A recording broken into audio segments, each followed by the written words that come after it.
السلام علیکم، میں ڈاکٹر فرخندہ، ایسوسیٹ پروفیسر شعبہ اردو۔ میں نے اس سے قبل بی پارٹ 3 کے ایک مضمون لکھنؤ کا دبستانی شاعری پہ اظہار خیال کیا تھا۔ آج میں اس کا بقیہ حصہ پیش کر رہی ہوں کہ لکھنؤ کا دبستانی شاعری کی خصوصیات کیا تھی۔ وہاں پر مبالغہ آرائی تھی، رعایت لفظی تھی، معاملہ بندی تھی اور تصنع اور بناوٹ تھی، لیکن کچھ خوبیاں بھی تھیں کہ الفاظوں کا بہتر استعمال، الفاظوں کی ٹکسال، فصاحت، بلاغت اور متروک الفاظ کو اس میں سے اردو زبان میں سے نکالا گیا۔ لسانی اعتبار سے لکھنؤ میں بہت زیادہ زبان کی ترقی ہوئی۔ دبستان لکھنؤ کی ایک خصوصیت معاملہ بندی تھی۔ معاملہ بندی ہے جو اس دور کی ہی پیداوار ہے۔ حقیقت یہ ہے کہ لکھنؤ میں عاشق کے لیے پردہ داری، شرم و حیا اور دوسری اخلاقی سختیوں سے آزادی کی بڑی دلچسپ راہیں نکل آئی تھیں، اور معشوق کے درمیان حکایت وصل اور ملاقات کے دروازے کھل گئے تھے۔ اس لیے یہاں کے عاشق کو واردات کے مقابلے میں معاملات سے زیادہ دلچسپی تھی۔ بقول ڈاکٹر نور الحسن ہاشمی، جہاں معشوق خود ہی وصالی طلب ہو، وہاں کسب ہجر اور لعنت غم کیسی۔ چنانچہ اس دور کی لکھنوی شاعری کا ایک بہت بڑا حصہ عاشق و معشوق کے ملنے جلنے، اختلاط، راز و نیاز کی باتوں سے مملو، معشوق کے حسن و جمال، ناز و ادا اور معاملات حسن و عشق کا بیان جو معیوب ہوتا ہے، اس کا زیادہ ذکر ملتا ہے۔ ایک شعر ہے ناسخ کا: گلوں کی پردہ داری کیا تمہیں ہوئی منظور، جو آج سبز گلستاں میں بے نقاب چلے۔ یعنی محبوب کے قد و قامت، عارض، اس کا زیادہ وہاں ذکر ملتا ہے لکھنؤ کی شاعری کے اندر۔ شاخ گل جھوم کے گلزار میں سیدھی جو ہوئی، پھر گیا آنکھوں میں نقشہ تیری انگڑائی کا۔ اسی قسم کے شعر وہاں پر نظر آتے ہیں۔ لکھنؤ میں خارجت بہت زیادہ ہے۔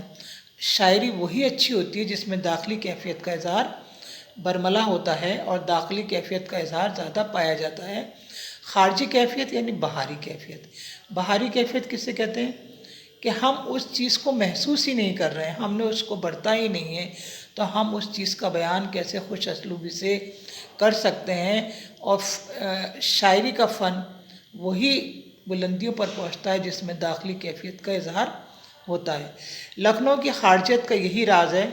یہاں شاعر معشوق کے ظاہری حسن، سراپا لباس اور اس کی باتوں میں زندگی گزار دیتا ہے۔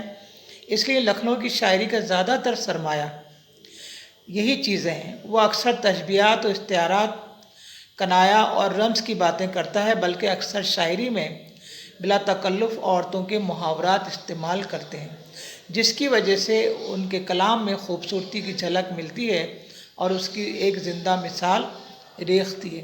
ایک چیز کی ایجاد ہوئی تھی وہاں پر جس کو ریختہ کہا جاتا تھا۔ ریختہ کا مطلب یہ ہے کہ جو مرد حضرات شاعر تھے وہ بھی عورتوں کی زبان میں بات کیا کرتے تھے۔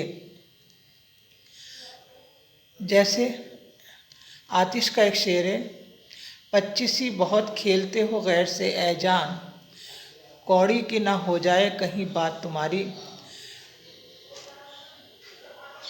یہی کہہ کے رند روتا ہوں، آنکھیں پھوٹی جگا دیا کس نے۔ یعنی جو عورتوں کے محاورات، عورتوں کی زبان کا استعمال بہت زیادہ کیا گیا لکھنؤ میں، اور وہی ریختہ کہلائی، اور آتش اور رند اس میں ان کو بہت زیادہ مقبولیت حاصل ہوئی۔ سندل کومل لے کر کس کی بلا رگڑتی، درد سر کی خاطر یہ درد سر نہ ملا۔ قدیم دور کے تیسرے دور میں موسفی نے بھی یہی انداز اپنایا ہے دہلی میں، لیکن وہ زیادہ اس میں انہوں نے طبع آزمائی نہیں کی۔ ہمیں لکھنؤ کے اندر تصنع، بناوٹ، مبالغہ آرائی اور تخیل کی پرواز، یعنی تخیل کی فراوانی بہت زیادہ نظر آتی۔ دبستان لکھنؤ کی اہمیت واضح کرنے کے لیے دبستانی دلی کی خصوصیت سے اس کا موازنہ کرنا بہت ضروری ہے، اور اسی سلسلے میں یہ بات واضح طور پر کہی جا سکتی ہے کہ لکھنؤ اور دلی کی دو مختلف خصوصیات ہیں، جس میں ایک کا تعلق دل سے اور روح سے ہے، اور دوسری کا تعلق دنیا اور اس کی عیش و عشرت سے ہے۔ دراصل یہ دو تہذیبوں کا فرق بھی ہے اور دو مختلف زمانوں کا بھی۔ تصوف کا منبع یعنی تصوف کا جز دل یا روح ہے، اور دنیا سے بے تعلقی اس کا فلسفہ ہے، جبکہ عیش و عشرت کا تعلق ذہن سے ہے۔ اس لیے ایک طرف دنیا کی آسائش پوری طرح نظر آتی ہے تو دوسری طرف ذہن کی جولانیاں۔ اسی لیے لکھنؤ والوں کے یہاں وہ فلسفہ، وہ گہرائی، وہ تصوف نظر نہیں آتی ہے جو دلی والوں کے یہاں نظر آتی ہے۔ اگلے لیکچر میں ہم دلی کا دبستانی شاعری کی خصوصیات بیان کریں گے۔ اللہ حافظ۔